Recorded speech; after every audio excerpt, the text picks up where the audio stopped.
Almost 4 months after they left the field in Chattanooga, the Fordham football Rams retook the field today for their first practice of the 2016 spring season, and the first practice under the direction of rookie head coach Andrew Breiner.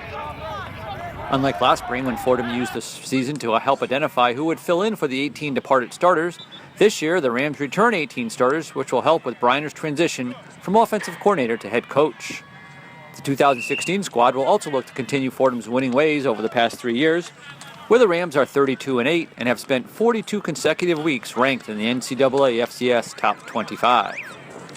Leading the way for the 2016 Rams is junior running back Chase Edmonds, a 2015 consensus All-American. Also back in the offensive backfield is senior quarterback Kevin Anderson, who threw for more than 3,100 yards and 32 touchdowns last year. The Rams return the top 7 receivers from 2015, led by tight end Faison Odom, who set a school mark for touchdowns by a tight end with 7 in 2015. The only loss to graduation for the Fordham offense comes on the line with the graduation of All-American Garrett Mayweather Jr., but the Rams return the other 4 starters, including Anthony Coyle, a second-team All-Patriot League pick last fall, along with Ben Hartman, who started all 12 games at center. On the defensive side of the ball, the Rams return all 4 starters in the line, led by senior Manny Adeyeye, along with senior Marlon Crook Jr. The Rams have one of their biggest losses to graduation at linebacker, where All-Patriot League selection Stephen Hodge departs, but the Rams return the other 2 starters in junior Nico Thorpe and senior George Dawson. Fordham returns 3 of the 4 starters in the defensive backfield, led by senior Jihad Pretlow, a first-team All-Patriot League selection in 2015. Coach, first practice as head coach, how'd it go?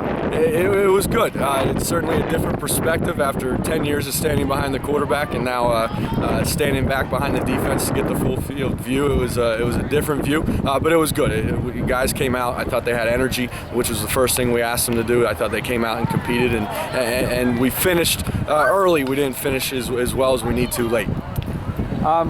What are some of the keys you're looking to do, what some of the goals you're looking for this spring? I think just similar to teams across the country, but to improve the fundamentals and techniques. I do think we have a talented football team, but the way that we can widen the gap is to improve fundamentally, technique-wise, really understand our scheme and how that relates to the other side of the football, and then just developing the intangibles, the running to the football, the communication, and the finish.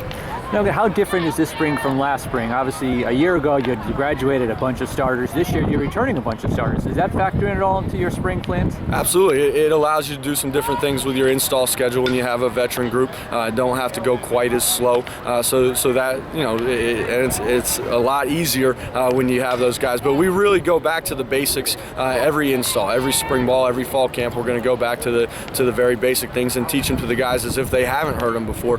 Because no matter how many times you sat through, you're always going to pick up something new, some details and technique-wise. So it's certainly nice not graduating 19 of 22 and bringing back close to that number, but we're going to approach it from a teaching standpoint very similar.